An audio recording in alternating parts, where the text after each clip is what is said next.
Okay. 16 par 3. These down slope. I put that at 2%. I'm going. Change my club back. 2.8.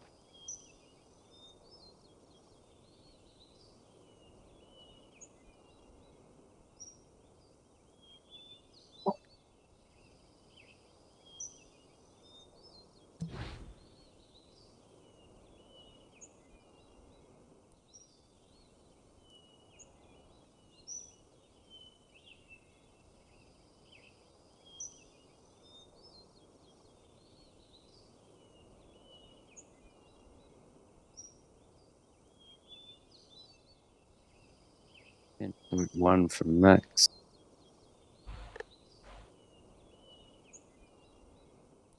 Massive upslope to the flag.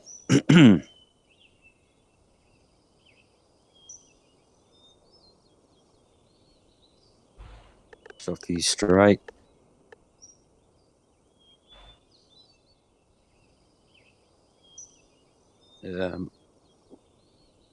But these ones I'll probably leave a bit of backspin off just so I can get a decent arc to work with and gauge my rollout on. If you go full backspin on this,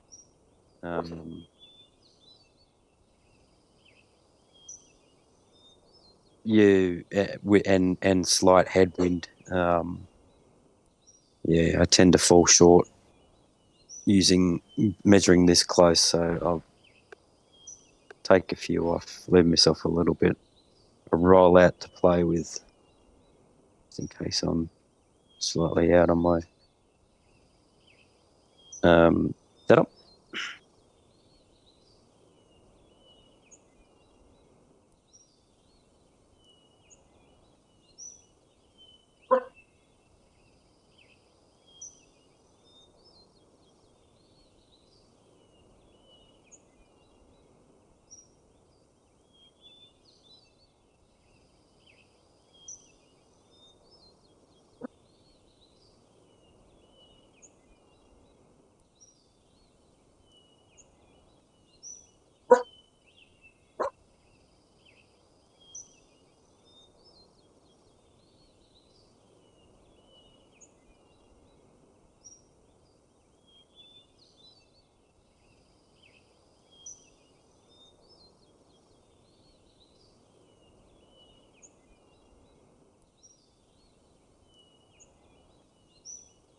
Just going to take a touch off with this backspin there.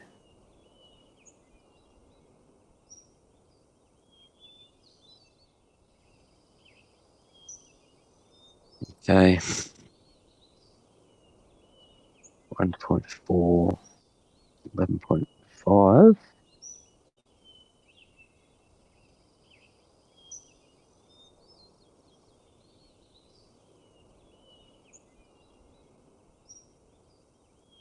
.26.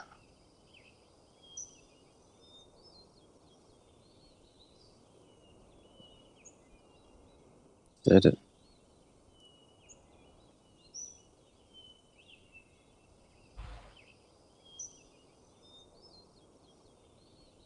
On the pin.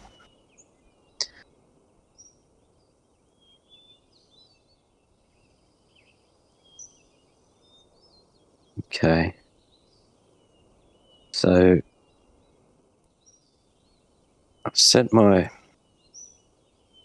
middle grid line, horizontal grid line, in line with my my bounce and following the direction of the wind. This is so I'm going to be pulling basically along that horizontal grid line.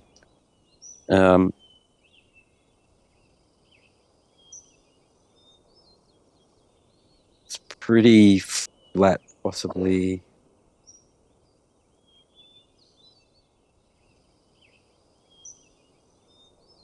slightly downhill. Pulling. It's going up the slope in this direction. Yeah, it's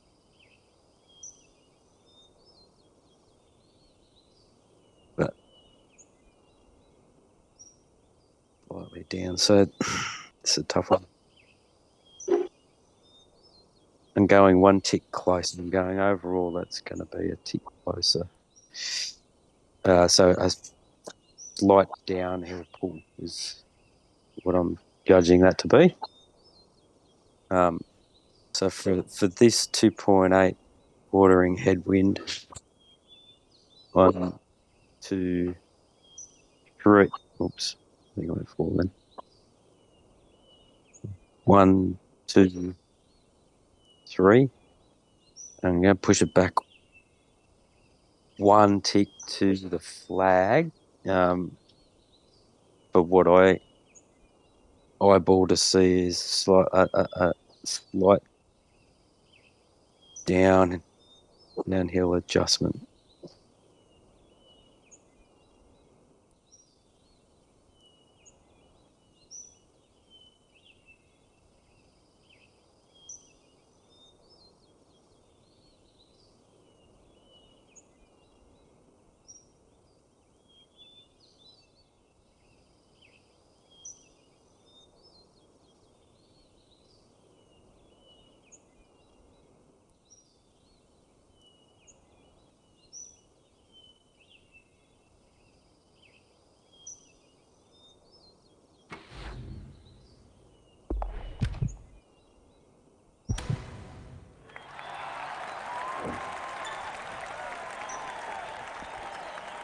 Too short.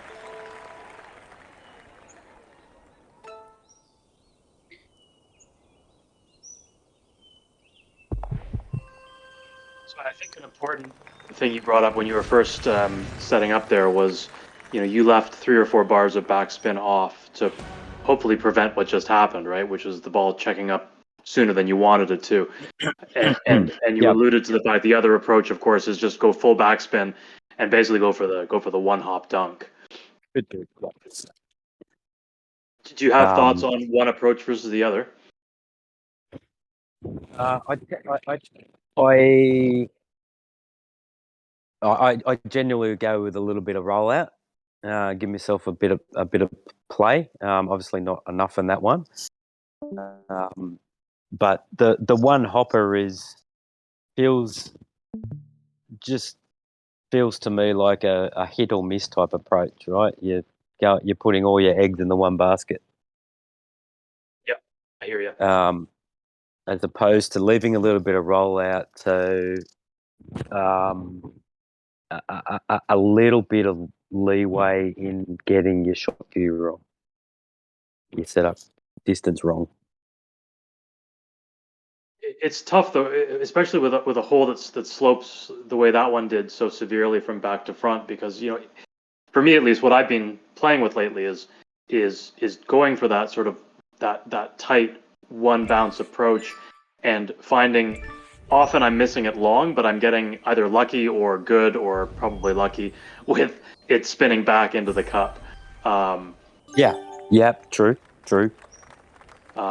So on those sort of back to front slopes, anyways, different approach as these all are, but something worth considering when if you're worried about coming up short the way that a hole like that might force you to do. Yeah. I guess the headwind does bring in the backspin play into play, which then gives the closer approach the other out as well. So Yeah, you sort of the chance on the way in and on the way back. Yeah. So in that win scenario, you've probably it's probably a reasonable option to go with as well. Thank you for validating me. Would you do the same in a tailwind? No, in a tailwind, I would not, just because I wouldn't trust it to move backwards at all. Yeah.